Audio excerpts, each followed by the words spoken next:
Second तक आप self starter को दबा के रख सकते हो। उससे ज़्यादा दबाओगे तो आपको उसमें आवाज़ आएगी। गाड़ी का पूछता है कि आपको कौन सी गाड़ी का कितना दबा के रखना है, तो लाइट मोटर व्हीकल है जितना इनका 3 से 5 और बड़ी का है 5 से 10 सेकंड तक आप उसको दबा के रख सकते हो। फिर उसके बाद में आपको गाड़ी को स्टार्ट करना। सेल्फ स्टार्टर को दबाते समय ध्यान में रखने वाली बातें ये हैं, कभी भी आप जो गाड़ी को स्टार्ट करते हो तो स्टार्ट करते समय बहुत सारे अभ्यर्थी क्या करते हैं, किसी में गाड़ी का जो चाबी है वो लगा हुआ नहीं रहता, किसी में लगी हुई होती है। तो सेल्फ स्टार्टर कोई तो जो चाबी से स्टार्ट होती है, किसके अंदर में जो सेल्फ का जो ऐसे छोटी गोल सी काली सी गुग्गी होती है उसको दबा के करना पड़ता है। आप DSSB का टेस्ट दोगे, SSB का दोगे तो उसमें जो हैवी मोटर व्हीकल है उनके अंदर में सेल्फ में काले वाला सेल्फ स्टार्टर है। तो अभ्यर्थी क्या करते हैं, यदि किसी का इधर भी लगा होता है किसी का उधर भी, तो बहुत सारे जो स्टीयरिंग के अंदर से हाथ दे के उसको दबा देते हैं। यह चीज कौन ऑब्जर्व करता रहता है, जो जिसके पास में आपके टेस्ट दे रहे हो उसके बगल में ऑब्जर्वर बैठा रहता है, वो आपकी गलतियां वाच करता रहता है कि इसने कौन कौन सी जो है गलती की। फिर सेल्फ स्टार्टर को हम जब दबाते हैं, दबाते समय क्या करते हैं, सब बहुत सारे लोग जो है गाड़ी के उस पे एक्सीलेटर पर पैर रखते हैं, जो कि बिल्कुल गलत है। एक्सीलेटर पे गाड़ी को स्टार्ट करते समय कभी भी एक्सीलेटर पर पैर नहीं रखना चाहिए, गाड़ी को बगैर उसके करना चाहिए। एक किसी भी इंजन की किसी भी गाड़ी की स्लोरिंग कितनी होती है, स्लोरिंग कितनी होती है, 5 से 10 तक उसकी स्लो स्पीड होती है। ये यदि स्लो स्पीड 0 होगी तो कोई भी इंजन है जो है स्टार्ट नहीं होगा। और इंजन कौन से सिद्धांत पे कार्य करता है, आंतरिक जो है वो ताप ऊर्जा को मैकेनिकल ऊर्जा में बदलता है। किस में बदलता है, ताप ऊर्जा को मैकेनिकल ऊर्जा में बदलता है। तो 5 से 10 उसको कौन सी टॉपिक पर चल रहे थे, सलप को जो है स्टार्ट कर देंगे। जब स्टार्टर सलप हो जाता है उसके बाद में आपको क्या करना है, आपको यदि सामने जाना है या रिवर्स में जाना है, 2 ही गियरों का इस्तेमाल करना है। बात समझ में आ गई, 2 ही गियर का इस्तेमाल कर लेना है। आपको तीसरा या चौथा गियर नहीं डालना। हो सकता है लंबा है, एट ऑप्टिकल वगैरह है, तो आप जो है उसमें सेकंड गियर का इस्तेमाल कर सकते हो, अन्यथा आप जो है बड़े गियर का इस्तेमाल नहीं करना। बड़े गियर की चाल जो है बड़ी होती है, उससे गाड़ी की स्पीड ज़्यादा होगी, झटका होगा, आप बंद होगी, आप फेल हो जाएंगे। और उसकी जो स्लो रनिंग है उसको स्लो रनिंग से ही आपको जो है चलाना है। उसके बाद जो ऑप्टिकल है उसका खाका अपने दिमाग में बैठाया है। उसके बाद जब आप इसको चालू करते हो तो चालू करते समय कोई भी ऑप्टिकल होता है, ये उसकी जो बाउंड्री होती है, ये उसकी बाध्य सीमा होती है, ये बहुत ज़्यादा उपयोगी होती है। बात समझ में आ गई, ये बोलती है कि मेरा इस्तेमाल करो, आप कभी अपनी लाइफ में फेल नहीं हो सकते। क्या बोलती हैं, मेरा इस्तेमाल करो, आप कभी अपनी लाइफ में फेल नहीं हो सकते। ये बाधाओं का इस्तेमाल करने का तरीका ये है कि आप इनको ये जो लाइनें हैं टेकिंग लाइन, इनका इस्तेमाल करते हुए यहाँ चलना। जैसे अभी हम मान लेते हैं अपने को यहाँ से ये गाड़ी यहाँ पार्क करनी है, तो बहुत सारे अभ्यर्थी क्या करते हैं कि अपनी एकाग्रता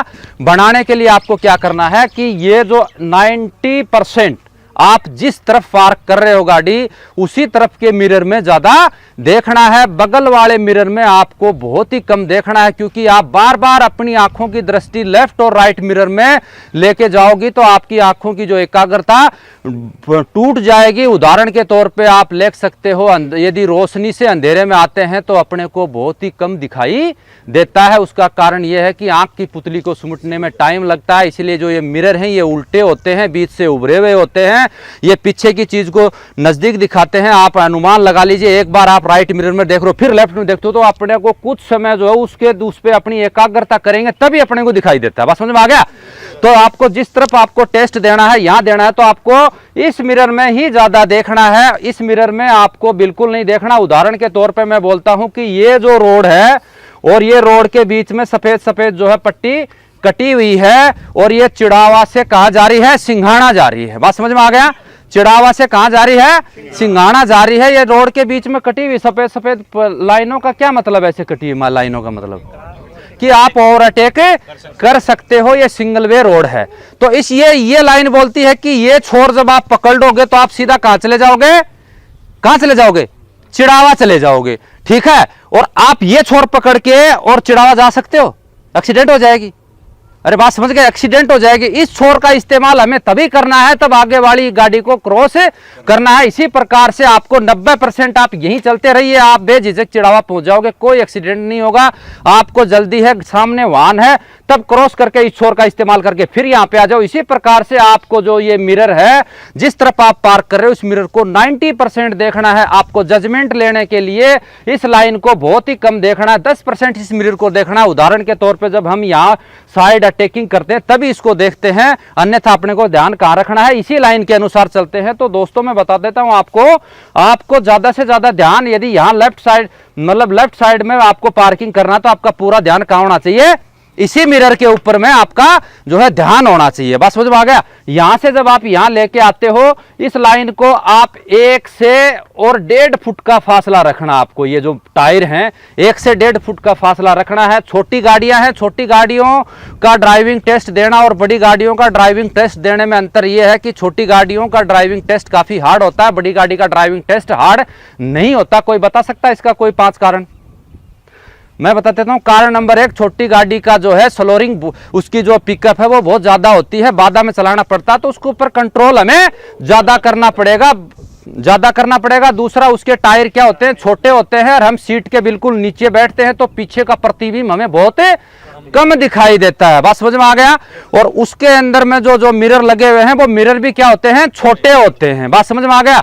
चौथा, हम जब ड्राइविंग टेस्ट देते हैं छोटे व्हीकल पे, तो छोटे व्हीकल के टायर हमें नहीं दिखाई देते, उसके शो या पीछे का हिस्सा दिखाई देता, उसी के जजमेंट से हम जो उसको गाड़ी को लगा सकते हैं। और बड़ी गाड़ी का इससे उल्टा है कि बड़ी गाड़ी का जो है टायर जो है मिरर बड़े होते हैं, ठीक है, जिसका ग्राउंड ऑफ व्यू पीछे का जो एरिया है वो आपको बिल्कुल अच्छा दिखाई दे सकता है। दूसरा, बड़ी गाड़ी के जो उसकी ऑप्टिकल की जो लेंथ होती है वो एक्चुअली बहुत बड़ी होती है, उसमें हम जजमेंट आराम से ले सकते हैं। दूसरा, उसका जो है हम यहां से यहां जब लेके आते हैं, यही कारण है कि बड़ी गाड़ी की बजाय छोटी गाड़ी की बजाय बड़ी गाड़ी का ड्राइविंग टेस्ट थोड़ा क्या होता है, इजी होता है। बात समझ में आ गया। तीसरा, हम बड़ी गाड़ी की जो ड्राइविंग सीट होती है वो ऊपर होती है, तो आप किसी भी चीज को काफी लंबी दूर तक देखना है और उसका साफ ग्राउंड ऑफ व्यू चेक करना है, तो किसी आप हाइट से देखोगे तो आपको बिल्कुल दिखाई अच्छा देगा। बात समझ में आ रहा है। तो बड़ी गाड़ी को देख का ड्राइविंग टेस्ट देना थोड़ा सा इजी हो जाता है। इसके बाद हम चलते हैं, जो बड़ी गाड़ी में आपको एक ही चीज का ध्यान देना है, बड़ी गाड़ी में वो बंदा कभी ड्राइविंग टेस्ट में फेल नहीं हो सकता यदि वो टायर को देख के यदि लगाता है। आप बॉडी पीछे का जो गाड़ी का हिस्सा होता है उसको देखिए, आप सिर्फ 40% 60% आप टायर का इस्तेमाल लीजिए। ये जब ये गाड़ी यहाँ आ गई, आपके ये चारों टायर इसके अंदर में घूम रहे हैं और आपका हिस्सा यहाँ पे आ जाता है, टायर ये पीछे का हिस्सा इसको जो क्रॉस करता है, टायर को आपको इस लाइन से यहां तक 1 से 1.5 फुट की दूरी में इस दोनों व्हील को घुमाते हुए इस लाइन को क्रॉस कर लेना, इस लाइन को पकड़ के चलना। बात समझ में आ गया। कोई भी ऑप्टिकल हो, चाहे 1 से 1.5 फुट की दूरी में इस लाइन को पकड़ के और आपको चलना। पीछे का हिस्सा जब यहाँ इसका क्रॉस आ जाएगा उस समय गाड़ी को जो है आप पूरा गाड़ी को काट लेना। आपकी गाड़ी यहां आ जाएगी। आपकी गाड़ी यहां आने के बाद में आपको क्या करना, यहां पर बहुत ही कम आप शीशे में देखना, आपको कितने % देखना है, 10% उधर वाली लाइन को। जब आप इसको देखते हो, इसको देख के जब आप गाड़ी को लगाते हो, यहां आने के बाद आपको क्या करना है, आपको देखने की क्षमता चेंज हो जाती है, यानी 40% दोनों मिरर को देखना है, 20% कहां देखना है, सामने बोनट पे देखना है। जब गाड़ी आपकी यहां आ गई, आपका कोई भी गाड़ी आप लगाते हो, ये जो अटैकिंग लाइन जहां से आपने काटा था उसमें से जो आपका जहां ड्राइव सीट पर बैठते हो इसका जो हिस्सा यदि उस ऑप्टिकल के बराबर आ जाता है, वहां पर आप गाड़ी को क्या करना, बिल्कुल पूरा सीधा काट लेना। आपकी गाड़ी बिल्कुल पूरी सही आएगी। फिर उसके बाद में पहले हम जो पार्किंग कर रहे थे उस समय क्या कर रहे थे कि एक ही शीशे को ज्यादा देख रहे थे। अभी अपने को पूरे नंबर लेना है। कहीं पर भी ये नहीं लिखा, एक बाधा के अंदर यदि 2 आदमी गाड़ी चलाते हैं, टच किसी की भी नहीं होती और दोनों पास हो जाते हैं। और आजकल ड्राइवरी की भर्तियों में क्या होता है, नंबर होते हैं। तो आपको क्या करना है, उसके लिए वो नंबरिंग किस हिसाब से देते हैं, वो नंबरिंग आपको जब आप यहाँ पार्किंग करते हो उस पार्क के हिसाब से आपको नंबर देता है। बात समझ में आ गई।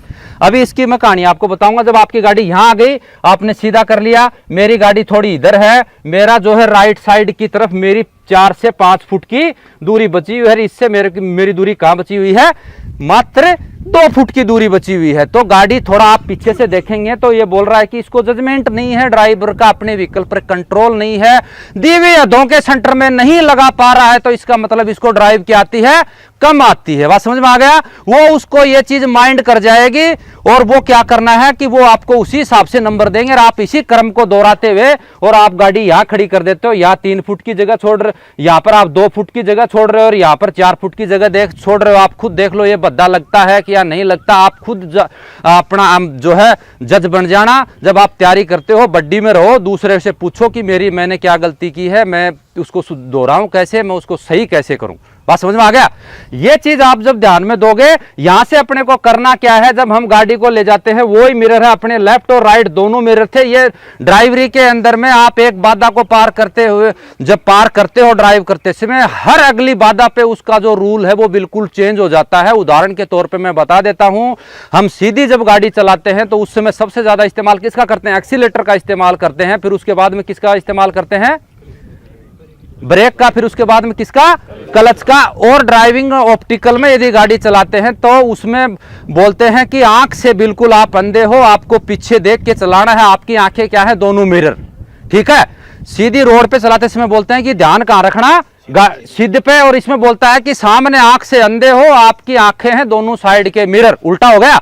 और सीधी गाड़ी चलाते सबसे ज्यादा एक्सीलेटर, फिर उसके बाद में क्लच, फिर उसके बाद में ब्रेक। इसमें बोलते हैं ऑप्टिकल में चलाते हैं सबसे ज्यादा एक्सीलेटर, वो सॉरी क्लच, उल्टा आ गया ना। रोड पे चलाते हैं तो उसमें किसका इस्तेमाल ज्यादा करते थे, एक्सीलेटर का, और सबसे कम किसका, क्लच का। इसमें सबसे ज्यादा इस्तेमाल किसका है, क्लच का। फिर उसके बाद में किसका है, ब्रेक का, और फिर उसके बाद में एक्सीलेटर का। तो आप मान लो कि ये ड्राइविंग टेस्ट एक उल्टी विद्या है। तो जब हर पॉइंट को आप क्लियर करते हो तो उसका जो है फार्मूला चेंज होता रहता है। पहले मैं बोलता था कि यहां पर आपको कितना देखना है, सिर्फ 90, उधर कितना देखना है, 10, यहां बदली हो गया। आपको 20%, 40 इधर देखना है, 40% आपको इधर देखना है, 40% यहां देखना। 40% का मतलब यह नहीं है कि सर प्रतिशत कैसे निकालें।